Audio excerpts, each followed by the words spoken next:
I'm Matt from 7 Mile Brewing Company. I'm currently the head brewer at 7 Mile, and I'm also the co-founder and co-owner. Me and my father started 7 Mile Brewing Company in 2017. We wanted to start a brewery mainly because of, I guess, myself and my own passion for brewing. Probably started in around 2010. So before I was a brewer, I was a technology journalist. I was heavily involved in computer hardware at the time. I was an overclocker, an avid overclocker.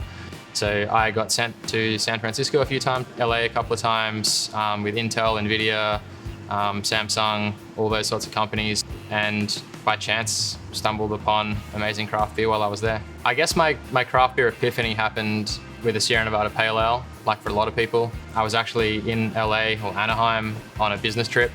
I asked for a local beer and barkeep poured me a Sierra Nevada Pale Ale. It was nothing like I'd ever had. I'd never had such rounded hop profile in a beer. It was always, to me, hops were just bitter.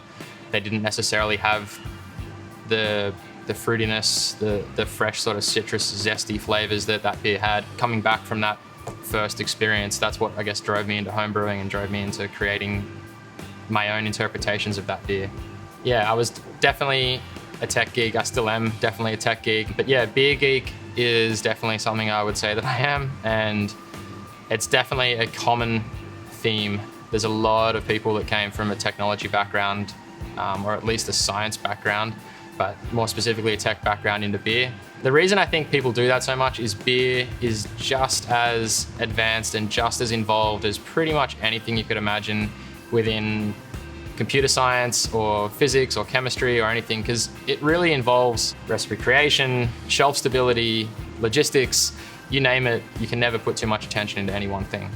It's deep enough that I think I could never learn everything, and I guess I started becoming obsessive with it, and 2011 definitely was like, I'm doing this. I started volunteering, first one being free at breweries to get experience, and then after about 6 months of that, decided definitely this is for me, and then got my first paid gig at Riverside Brewing under Dave Padden, who is now a Kasha Brewing Company. I worked with him for a little over a year, and then went to Four Pines after that, and I was at Four Pines for roughly 4 years, give or take, before eventually starting this brewery. So I'm very passionate about independent beer. A lot of people that own small independent breweries are. Independent breweries are only usually somewhere around 4 to 6% of the market, but they employ somewhere in the vicinity of 70 to 75% of people employed in brewing and in beer. So massively important for local jobs, massively important for other local businesses, local farmers, all those sorts of things. Really, really important. Buy local, it's definitely a big movement outside of beer.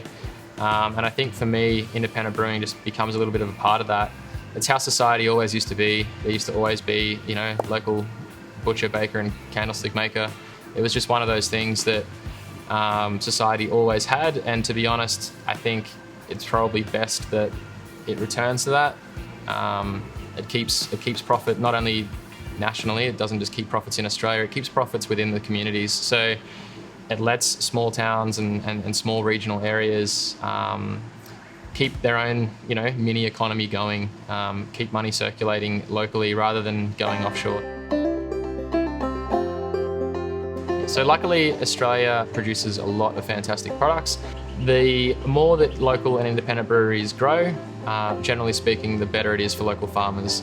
Our Cali Cream, for example, is 100% Australian products. It's using a single origin malt from Moree, from Next Generation Farming. It's called Provenance Malt. Knowing that has a direct impact on small family growers that are getting fair money for their work, it is a great feeling, especially 2-3 years ago we had really rough droughts.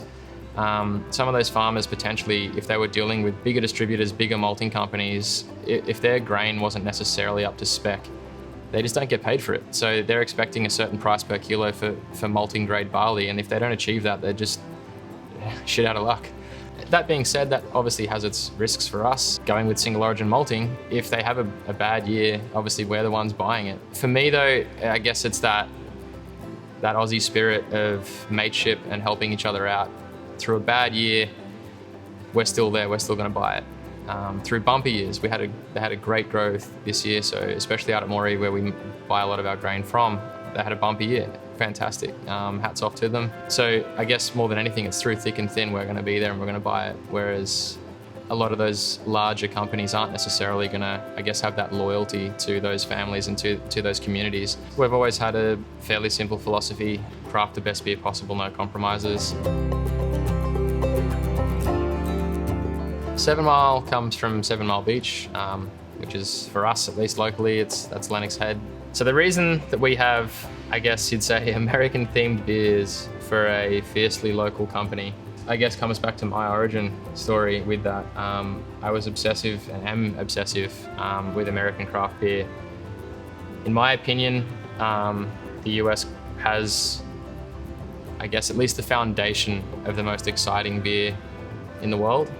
Not to take anything away from the Belgians or the Germans or the French or the Spanish or the Italian or the Chinese or South Americans or everyone else that's been brewing for a long, long, long time. But to me, I guess that craft beer revolution undeniably started again in the US in the 80s and through the 90s and early 2000s, and I definitely got swept up in it. West Coast IPA was and is sort of my first love. American Pale, I guess, was my epiphany moment, but when I discovered West Coast IPA, that was, I guess, the real moment that I decided that was, yeah, to me, the best of the best beer. It just spoke to me on so many levels. It was just fantastic in every way.